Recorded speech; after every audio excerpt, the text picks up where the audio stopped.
how many elements are there in first, second and third and fourth period? तो now we will calculate कि जो हमारा first period होता है उसमें कितने एलिमेंट होते हैं, सेकंड पीरियड में कितने एलिमेंट होते हैं, थर्ड पीरियड में कितने एलिमेंट होते हैं, तो कितने एक पीरियड में जो है कितने एलिमेंट हो सकते हैं। तो इसमें हम निकालेंगे कि जो हमारा फर्स्ट पीरियड है उसमें कितने एलिमेंट हैं, सेकंड पीरियड में कितने एलिमेंट हैं, थर्ड पीरियड में कितने एलिमेंट हैं, और जो हमारा फोर्थ पीरियड है उसमें कितने एलिमेंट हैं या कितने एटम्स हमारे प्रेजेंट हैं। तो ये हम इसमें निकालेंगे। We can explain the number of elements in these periods is based on how electrons are filled into the various shell। कि किसी भी पीरियड में कितने एलिमेंट होंगे या किसी भी पीरियड के अंदर आने वाले कितने एटम होंगे, वो किस चीज़ पे डिपेंड करता है। वो इस चीज़ पे डिपेंड करता है कि how electrons are filled into the various shell, कि अलग अलग शेल में जो इलेक्ट्रॉन्स हैं वो हमारे कैसे फिल होते हैं। You will study the details of this in higher classes, कि इनकी जो डिटेल है वो तो हम ज़्यादा स्टडी नहीं करेंगे, बट हम यहाँ पे जो फॉर्मूला है जो हमने 9th क्लास में भी पढ़ा था कि maximum number of electrons that can be accommodated in a shell depends on the formula 2n² where n is the number of given shell from the nucleus. तो ये हमने 9th क्लास में पढ़ा हुआ है, जब हमने एटम स्ट्रक्चर ऑफ एटम वाला जो टॉपिक हमने स्टडी किया था 9th क्लास में, तो उसमें हमने देखा था कि कितने नंबर ऑफ इलेक्ट्रॉन्स किसी भी शेल में कितने नंबर ऑफ इलेक्ट्रॉन्स फिल हो सकते हैं, उसको जो है हम कौन से फॉर्मूले से स्टडी करेंगे। That will be studied by the formula 2n², जहाँ पे हमारा n जो होता है n is the number of shell. ठीक है, तो हम यहाँ पे देख रहे हैं कि अगर ये हमारा हम यहाँ पे देख रहे हैं कि ये अगर हमारा कोई भी पीरियड है, यानी कि ये मान लो ये हमारा सेकंड पीरियड है, इस सेकंड पीरियड के अंदर हमारे कितने एटम आएंगे, हम इसमें ये फाइंड आउट करना चाह रहे हैं। या जो हमारा हम यहाँ पे क्या बेसिकली फाइंड आउट करना चाह रहे हैं कि हमारा जो ये मान लो ये फर्स्ट पीरियड है, फर्स्ट पीरियड में हमारे कितने एटम आएंगे, या ये जो हमारा सेकंड पीरियड है, ये फर्स्ट पीरियड है, ये हमारा सेकंड पीरियड है, सेकंड पीरियड के अंदर हमारे कितने एटम आएंगे, क्या इनकी कोई लिमिटेशंस होती है, या इनकी कोई लिमिटेशन, क्या इनकी कोई वो होती है कि सेकंड पीरियड में कितने आ सकते हैं। या अगर हम देखें कि थर्ड पीरियड के अंदर जो है हमारे कितने एटम आएंगे, तो वो कह रहे हैं कि किसी भी पीरियड के अंदर आने वाले एटम की संख्या जो है वो हम कैसे निकाल सकते हैं कि किसी भी शेल में कितने इलेक्ट्रॉन फिल किए जा सकते हैं। तो अब हम देख रहे हैं कि किसी भी शेल में कितने इलेक्ट्रॉन फिल किए जा सकते हैं, वो हमें पता है कि किसी भी शेल में कितने इलेक्ट्रॉन फिल किए जा सकते हैं, वो है हमारा 2n²। और जहाँ पे जो n होता है वो हमारा होता है नंबर ऑफ शेल, n जो होता है वो हमारा नंबर ऑफ शेल होता है। अगर हम यहाँ पे n की वैल्यू को 1 लें, अगर हम यहाँ पे हम n की वैल्यू को 1 लें, if n is equal to 1, तो अब यहाँ पे देखें तो n इज इक्वल टू 1 का मतलब यहाँ पे जो है हमारा फर्स्ट शेल आएगा। n इज इक्वल टू 1 का मतलब कि हमारा जो है फर्स्ट शेल आएगा, और इसमें कितने इलेक्ट्रॉन आएंगे, अगर हम यहाँ पे n की वैल्यू को 1 पुट करें तो ये हो जाएगा 2 × 1² and this is equal to 2। तो इसका मतलब कि फर्स्ट शेल में हम मैक्सिमम कितने इलेक्ट्रॉन फिल कर सकते हैं, फर्स्ट शेल में हम मैक्सिमम 2 इलेक्ट्रॉन जो है वो फिल कर सकते हैं। फर्स्ट शेल में जो है हमारे मैक्सिमम 2 इलेक्ट्रॉन्स आएंगे। तो इसका मतलब कि फर्स्ट पीरियड के अंदर भी हमारे कितने एटम आएंगे, फर्स्ट पीरियड के अंदर भी हमारे 2 एटम आएंगे। तो अभी हमने देखा कि जैसे ये हमारा न्यूक्लियस होता है, ये हमारा न्यूक्लियस है और ये हमारा फर्स्ट शेल है। तो हमें पता है कि फर्स्ट शेल के अंदर जो हमारे इलेक्ट्रॉन्स होते हैं वो कितने इलेक्ट्रॉन्स होते हैं, मैक्सिमम, वो मैक्सिमम हम हमारे 2 इलेक्ट्रॉन्स ही होते हैं। पहले शेल में हम कितने इलेक्ट्रॉन फिल कर सकते हैं, पहले शेल में हम मैक्सिमम 2 इलेक्ट्रॉन फिल कर सकते हैं। और ये हमने कौन से फॉर्मूले से निकाला, 2n² वाले फॉर्मूले से निकाला कि जब n की वैल्यू 1 है तो ये हो जाएगा हमारा 2 × 1 का स्क्वायर और दिस इज इक्वल टू 2। यानी कि जो हमारा पहला शेल है जिसमें हम मैक्सिमम कितने इलेक्ट्रॉन फिल कर सकते हैं, जो हमारा पहला शेल है उसमें हम मैक्सिमम 2 इलेक्ट्रॉन जो है वो फिल कर सकते हैं। तो इसका मतलब कि जो हमारा ये पहला पीरियड है, जो हमारा ये पहला पीरियड है जिसको हम फर्स्ट पीरियड कहते हैं, तो इसमें भी फिर हमारे कितने एटम आएंगे, इसमें भी हमारे मैक्सिमम 2 एटम ही आ सकते हैं। तो ये हम मॉडर्न पीरियोडिक टेबल में देखेंगे कि जो पहला एटम है वो हमारा यहाँ पे हाइड्रोजन है और जो दूसरा एटम है वो हमारे यहाँ पे हीलियम है। तो फर्स्ट पीरियड के अंदर आने वाले जो एटम्स होते हैं उनकी संख्या कितनी होती है, दैट इज इक्वल टू 2। इसके बाद अगर हम देखें कि जो हमारा सेकेंड शेल होता है, ये हमारा अगर न्यूक्लियस है, ये अगर हमारा फर्स्ट शेल है और ये हमारा अगर सेकंड शेल है, तो हम ये देखना चाहते हैं कि सेकंड शेल के अंदर हमारे कितने इलेक्ट्रॉन्स आते हैं। तो उसके लिए हम कौन सा फॉर्मूला यूज़ करेंगे, 2n²। तो अगर हम यहाँ पे देखें n की वैल्यू को हम यहाँ पे 2 पुट करेंगे तो ये हो जाएगा हमारा 2 × 2², और ये हमारा कितना आएगा 2 × 4 = 8। तो हम ये देख रहे हैं कि जो हमारा सेकंड शेल आएगा उसके अंदर आने वाले जो इलेक्ट्रॉन्स होंगे वो कितने इलेक्ट्रॉन्स होंगे, वो है हमारे 1 2 3 4 5 6 7 8। तो सेकंड शेल के अंदर हम मैक्सिमम कितने इलेक्ट्रॉन फिल कर सकते हैं, सेकंड शेल के अंदर हम मैक्सिमम 8 इलेक्ट्रॉन फिल कर सकते हैं। तो इसका मतलब कि जो हमारा यहाँ पे सेकंड पीरियड है, उस सेकंड पीरियड के अंदर हमारे कितने एटम आ सकते हैं, उस सेकंड पीरियड के अंदर हमारे मैक्सिमम 4 5 6 7 8। तो जो सेकंड पीरियड है उस सेकंड पीरियड में हमारे मैक्सिमम कितने एटम आ सकते हैं, 8 एटम आ सकते हैं। तो अगर हम यहाँ पे चेक करें मॉडर्न पीरियोडिक टेबल में, अगर हम यहाँ पे देखें, यहाँ से ये चीज़ जो है हम इस पीरियोडिक टेबल से भी जो है इसको देख सकते हैं, यहाँ से भी हम जो है इसको चेक कर सकते हैं। तो ये जो हमारा फर्स्ट एटम है यहाँ पे, इसको हम यहाँ पे चेक कर सकते हैं। तो अगर हम यहाँ पे देखें तो ये हमारा जो फर्स्ट पीरियड है, तो फर्स्ट पीरियड में हम देख रहे हैं हमारे पास कौन कौन से एटम है। फर्स्ट पीरियड में हमारे पास यहाँ पे 2 ही एटम हैं। पहला, अगर ये हमारे पास ये फर्स्ट पीरियड है तो हम देख रहे हैं कि फर्स्ट पीरियड के अंदर हमारे पास 2 ही एटम है। एक एटम है हमारे पास हाइड्रोजन और एक है हीलियम। तो अभी हमने देखा क्योंकि फर्स्ट शेल में केवल मैक्सिमम 2 इलेक्ट्रॉन ही फिल हो सकते हैं, तो इसमें 2 एटम ही आ सकते हैं। तो पहला एटम हाइड्रोजन का और दूसरा एटम जो है वो हीलियम का। और अगर हम यहाँ पे सेकंड पीरियड देखें तो हम देखें, अगर सेकंड पीरियड में चेक करें यहाँ पे मॉडर्न पीरियोडिक टेबल में, तो ये जो है ये हमारा सेकंड पीरियड है और इसमें आने वाले जो एटम है अगर हम उनकी काउंटिंग करें यहाँ पे, तो हम देख रहे हैं कि वो कौन कौन से एटम हमारे हो सकते हैं। दे आर द, यहाँ पे जो पहला एटम है वो है हमारा लिथियम, फिर है beryllium, boron, carbon, nitrogen, oxygen, fluorine, neon. तो ये एटम जो हैं ये हमारे यहाँ पे प्रेजेंट है। तो इस तरीके से हम देखते हैं कि सेकंड शेल में हमारे पास कितने इलेक्ट्रॉन प्रेजेंट हैं, 1 2 3 4 5 6 7 8। तो हम ये देख रहे हैं कि सेकंड शेल के अंदर या सेकंड पीरियड के अंदर जो हमारे एटम प्रेजेंट हैं वो हमारे 8 एटम प्रेजेंट हैं। इसी तरीके से फिर हम यहाँ पे देख सकते हैं कि जो हमारे थर्ड पीरियड में एटम प्रेजेंट होंगे, जो हम यहाँ पे देख रहे हैं कि जो थर्ड पीरियड में एटम प्रेजेंट है वो भी हमारे कितने एटम प्रेजेंट हैं। तो थर्ड पीरियड में जो हमारे प्रेजेंट होंगे उसको हम निकाल सकते हैं। तो उसको हम किससे निकालेंगे, 2n² और 2 × यहाँ पे हम 3 की वैल्यू पुट करेंगे तो ये हो जाएगा हमारा 2 × 9 = 18। तो थर्ड शेल में हमारे जो थर्ड पीरियड होगा उसमें हमारे कितने एलिमेंट प्रेजेंट होंगे, 18 एलिमेंट या 18 एटम्स जो हैं वो हमारे थर्ड पीरियड के अंदर प्रेजेंट होंगे। तो यहाँ से हम इसकी वैल्यू को निकाल सकते हैं।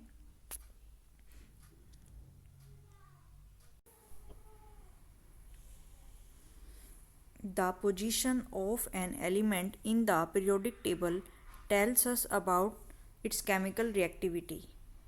As you have learned that valence electrons determine the kind and number of bonds formed by an element, can you now say why Mendeleev a choice of formula of compound as the basis for deciding the position of an element in his periodic table was a good one?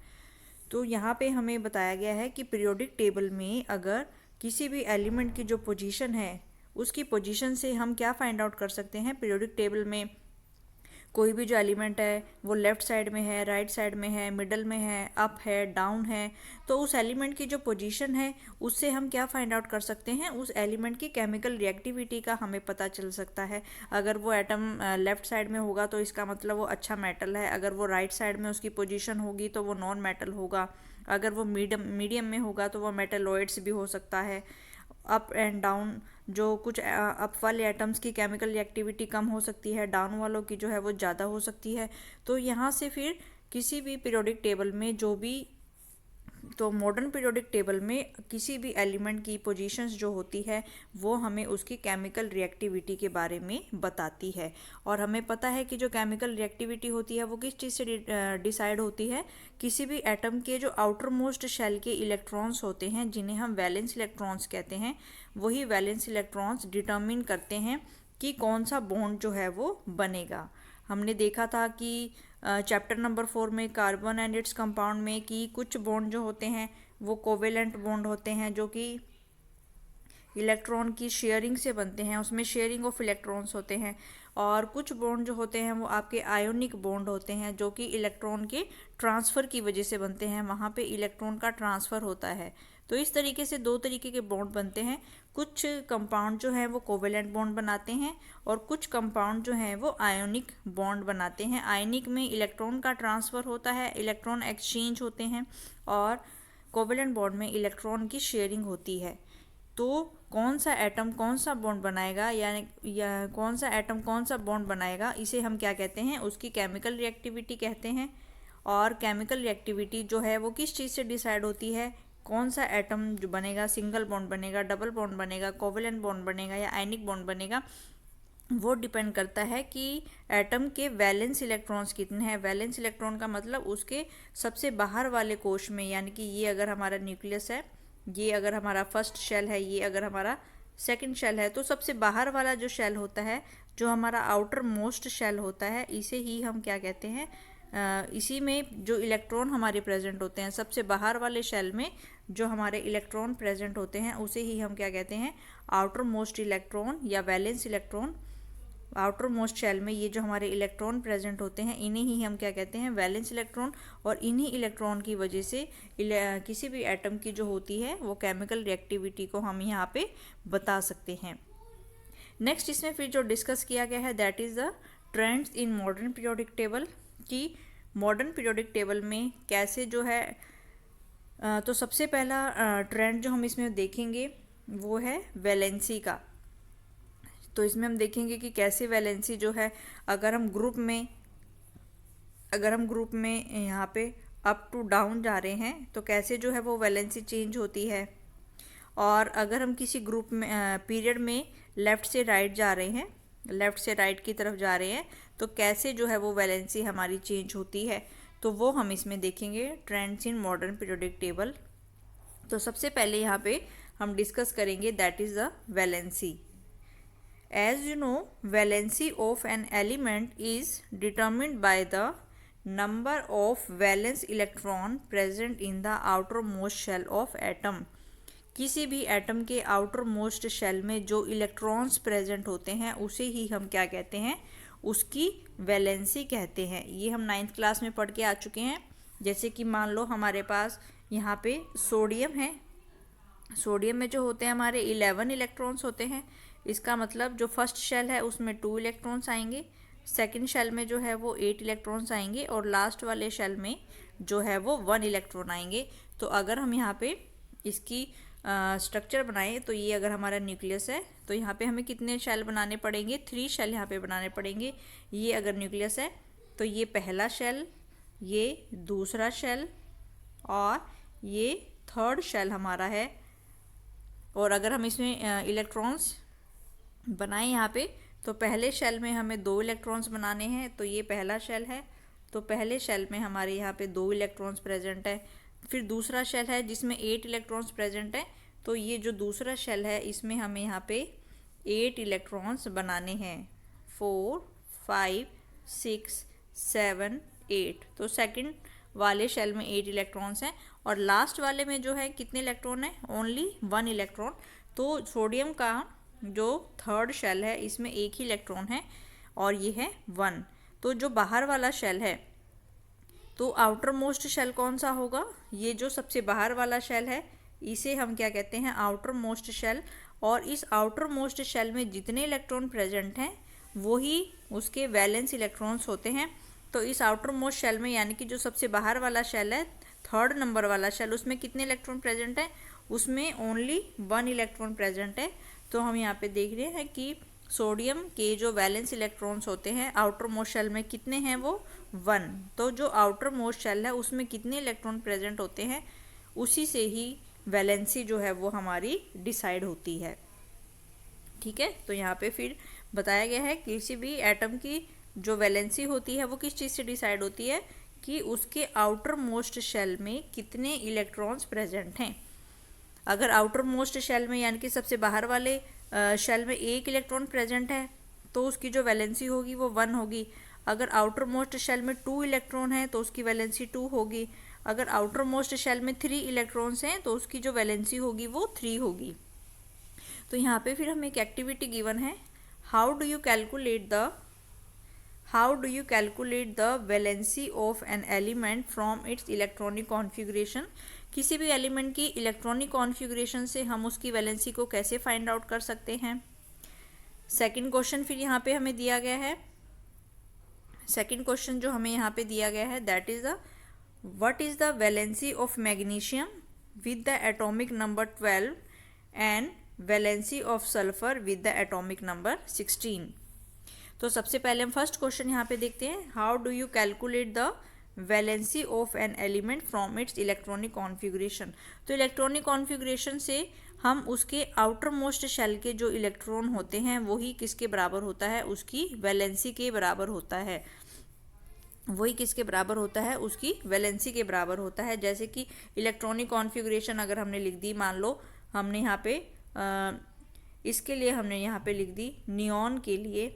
Neon अगर हमारे पास कोई भी atom है, हमें पता है कि neon में जो है वो नियॉन का जो एटॉमिक नंबर है वो 10 है और इसमें जो इलेक्ट्रॉन्स होते हैं वो 10 इलेक्ट्रॉन्स हैं। और अगर हम यहाँ पे डिस्ट्रीब्यूशन, और इसको हम कहते हैं इलेक्ट्रॉनिक कॉन्फ़िगरेशन, तो अगर हम यहाँ पे डिस्ट्रीब्यूशन लिखें तो फर्स्ट शेल में जो आएंगे वो 2 इलेक्ट्रॉन्स आएंगे और सेकंड शेल में जो आएंगे वो हमारे 8 इलेक्ट्रॉन्स आएंगे। तो अब हम देख रहे हैं कि वैलेंसी, ये हमने जो 2 और 8 लिखी है, ये हमने क्या लिखी है, ये हमने नियॉन की इलेक्ट्रॉनिक कॉन्फ़िगरेशन लिखी है।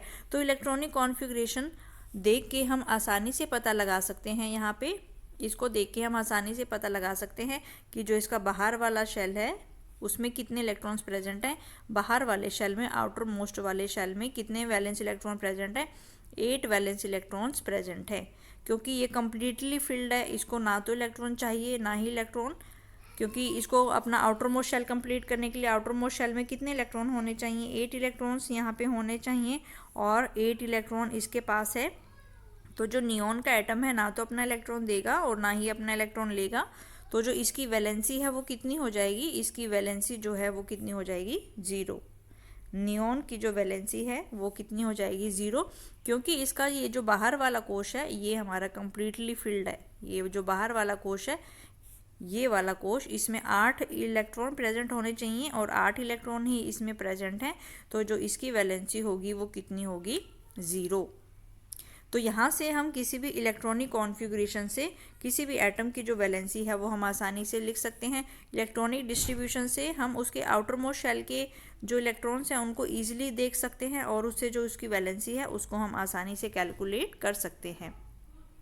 इसके बाद नेक्स्ट एक्टिविटी का जो क्वेश्चन इसमें गिवन है, what is the valency of magnesium. इसमें हमें मैग्नीशियम की वैलेंसी निकालनी है जिसका एटॉमिक नंबर हमें कितना दिया गया है, 12। यहाँ पे हमें मैग्नीशियम का एटॉमिक नंबर दिया गया है।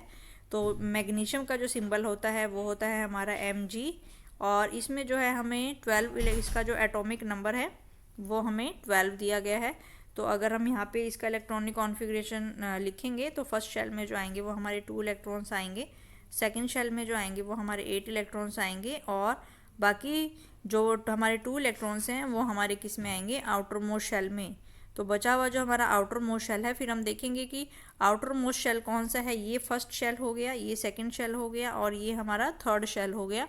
तो जो हमारा वैलेंस इलेक्ट्रॉन्स हैं आउटर मोस्ट शेल के अंदर जो हैं, तो यहाँ पे हमारा आउटर मोस्ट शेल लास्ट वाला है। तो इसमें जो कितने इलेक्ट्रॉन्स प्रेजेंट हैं, इसमें हमारे 2 इलेक्ट्रॉन्स प्रेजेंट हैं। तो इनकी जो वैलेंसी होगी वो कितनी होगी, इनकी वैलेंसी जो होगी वो 2 वैलेंसी होगी यहाँ पे, क्योंकि आउटर मोस्ट शेल में कितने इलेक्ट्रॉन प्रेजेंट है, मैग्नीशियम के लिए आउटर मोस्ट शेल में 2 इलेक्ट्रॉन्स प्रेजेंट हैं। तो इसकी वैलेंसी कितनी होगी, 2। तो यहाँ पे हम लिख लेंगे कि मैग्नीशियम की जो वैलेंसी है दैट इज इक्वल टू 2।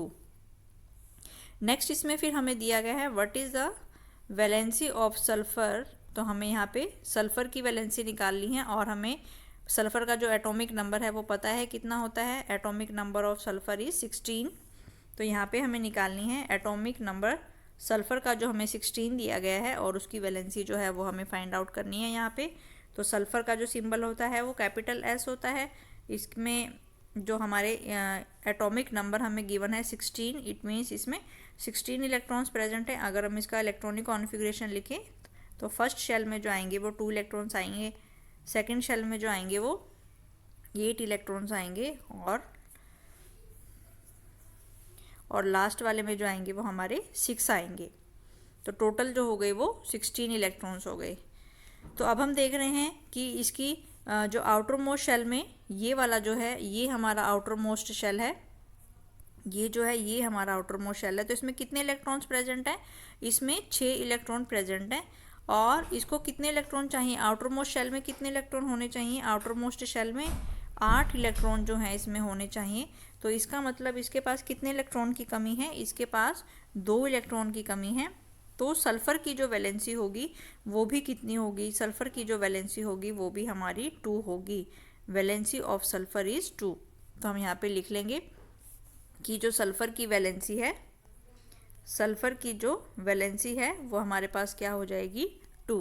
क्योंकि आउटर मोस्ट शेल में हमारे पास ये होने चाहिए, आउटर मोस्ट शेल में जो कम्प्लीटली फिल्ड इलेक्ट्रॉन्स हैं वो हमारे यहाँ पे 8 इलेक्ट्रॉन्स जो हैं वो होने चाहिए। ठीक है, तो अगर हमारे पास आउटर मोस्ट शेल में 1 इलेक्ट्रॉन है तो इसकी वैलेंसी 1 होगी।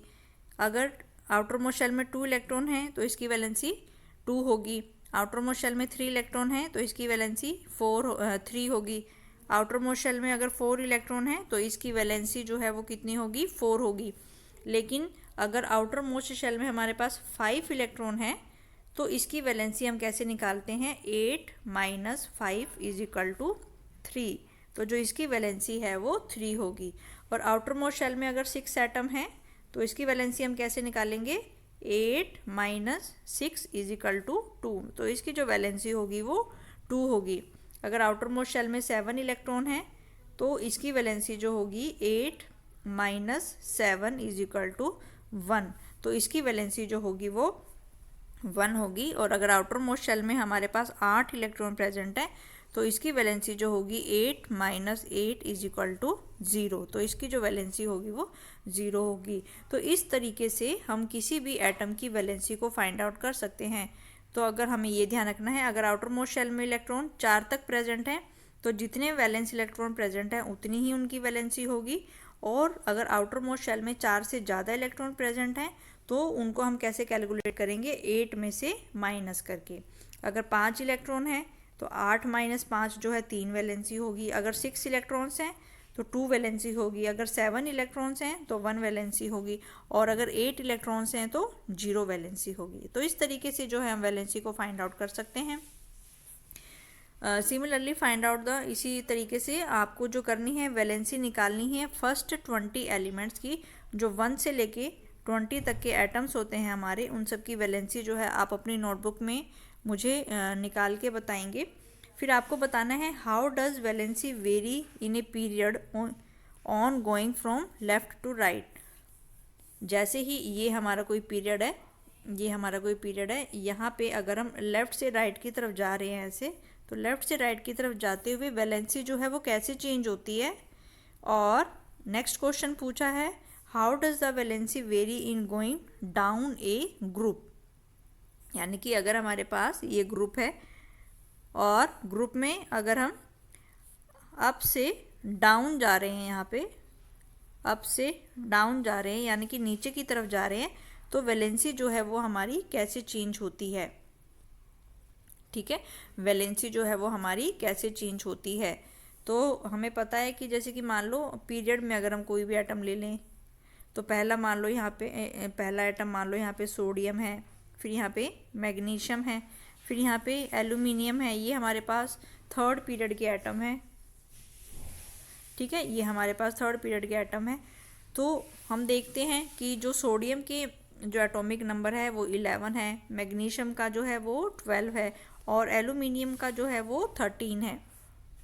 ठीक है, तो सोडियम के लिए फिर हम कैसे लिखेंगे? सोडियम के लिए जो हम लिखेंगे इसको कैसे लिखेंगे? 2। सोडियम के लिए हम इसको कैसे लिखेंगे? सोडियम के लिए हम कैसे लिखेंगे? 2,8,1। और तो इसका मतलब यहाँ से सोडियम की वैलेंसी कितनी आई? सोडियम की वैलेंसी आई यहाँ पे 1। ऐसे ही मैग्नीशियम में 12 इलेक्ट्रॉन है, मैग्नीशियम का जो एटॉमिक नंबर है वो 12 है। तो मैग्नीशियम की इलेक्ट्रॉनिक कॉन्फ़िगरेशन हम कैसे लिखेंगे? 2, 8, 2। तो इसकी जो वैलेंसी आएगी वो कितनी आएगी? 2। ऐसे ही अगर हम एल्यूमिनियम की लिखें तो एल्यूमिनियम का जो एटॉमिक नंबर है वो 13 गिवन है। तो इसकी वैलेंसी को अगर हम लिखें, इलेक्ट्रॉनिक कॉन्फ़िगरेशन अगर हम लिखें 2, 8, 3, तो इसके आउटर मोस्ट शेल में 3 इलेक्ट्रॉन है, तो इसकी जो वैलेंसी होगी वो 3 होगी। तो हम देख रहे हैं कि जैसे ही किसी पीरियड में अगर हम लेफ़्ट से राइट की तरफ जा रहे हैं, तो पहले वैलेंसी 1 है, फिर वैलेंसी 2 है, फिर वैलेंसी हमारी 3 है। इसका मतलब वैलेंसी इंक्रीजेस।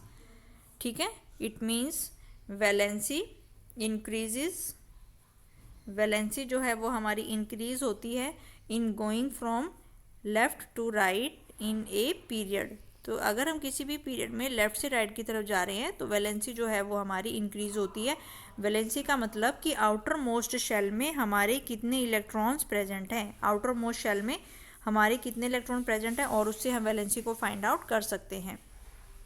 फिर ऐसे बताने की valency vary in A group, की ग्रुप में जो है वो वैलेंसी कैसे, किसी भी ग्रुप के हम एलिमेंट लिख लेते हैं यहाँ पे।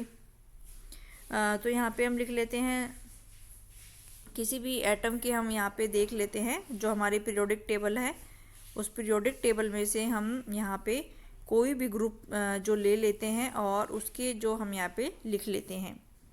तो यहाँ पे हम ग्रुप नंबर 1 अगर लें, यहाँ पे हम ग्रुप नंबर 2 ले लेते हैं। ग्रुप नंबर 2 इसको हम यहाँ पे ले लेते हैं।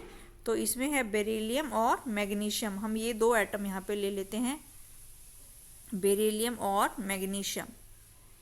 तो हम यहाँ पे अगर लिखें कि अब हम देखना चाह रहे हैं, तो पहला एटम जो है वो हमारा बेरिलियम है और इसमें जो होते हैं वो 4 इलेक्ट्रॉन होते हैं, एटॉमिक नंबर 4 है। और अगर हम इसका इलेक्ट्रॉनिक कॉन्फ़िगरेशन लिखें 2 × 2, तो इसकी जो वैलेंसी आ रही है वो कितनी आ रही है? 2।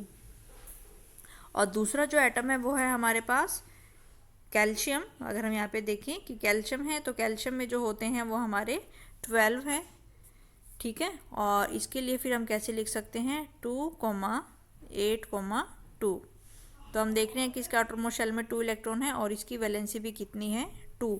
तो हम देख रहे हैं कि ग्रुप में अगर हम, पहला एटम जो है वो बेरिलियम का है, दूसरा एटम अगर हम यहाँ पे कैल्शियम की जगह यहाँ पे हमारा ये आएगा मैग्नीशियम, क्योंकि मैग्नीशियम में जो है वो हमारे 12 इलेक्ट्रॉन होते हैं। तो पहला एटम जो है वो बेरिलियम है और दूसरा एटम जो है वो मैग्नीशियम है। तो बेरिलियम और मैग्नीशियम में हम देख रहे हैं कि हम यहाँ पे ग्रुप में अप से डाउन, यानी कि अप से डाउन हम नीचे की तरफ जा रहे हैं। और बेरिलियम की जो वैलेंसी है वो भी हमारी 2 आई है और मैग्नीशियम की जो वैलेंसी है वो भी हमारी 2 आई है। इसका मतलब कि ग्रुप में जो वैलेंसी वो हमारी चेंज नहीं होती, ग्रुप में वैलेंसी हमारी चेंज नहीं होती। तो हमने ये देखा कि जैसे ही हम किसी पीरियड में लेफ़्ट से राइट की तरफ जाते हैं, ठीक है, तो अगर मान लो ये हमारा पहला अभी हमने निकाला था, इनके लिए लेफ़्ट से राइट की तरफ जाते हैं, तो ये हमने निकाला था यहाँ पे सोडियम के लिए, फिर मैग्नीशियम के लिए, फिर एल्यूमिनियम के लिए। तो ये हमने निकाला था कि जैसे ही हम किसी ग्रुप में लेफ़्ट से राइट की तरफ जाते हैं तो वैलेंसी जो है वो हमारी इंक्रीज़ हो जाती है बाय द ऑर्डर ऑफ 1, कि 1 से जो है वो सभी की वैलेंसी इंक्रीज़ हो जाती है। और अगर हम किसी ग्रुप में जा रहे हैं, हम ग्रुप में ऊपर से नीचे की तरफ जा रहे हैं, अप टू डाउन जा रहे हैं, तो यह पहला एटम अगर हमारे पास यहाँ पे बेरिलियम का है, दूसरा हमारे पास यहाँ पे मैग्नीशियम का है। इससे नीचे अगर हम कैल्शियम का निकालें तो हमने देखा कि जैसे ही हम ग्रुप में ऊपर से नीचे की तरफ जाते हैं सभी की वैलेंसी जो है वो हमारी 2 आ रही थी, सभी की वैलेंसी जो है वो हमारी, तो ग्रुप में जो है वो हमारी वैलेंसी जो है वो सेम रहती है। ग्रुप में जो वैलेंसी है वो सेम रहती है, लेकिन पीरियड में अगर हम लेफ़्ट से राइट की तरफ जाते हैं तो वैलेंसी हमारी इंक्रीज़ होती है बाय द ऑर्डर ऑफ 1।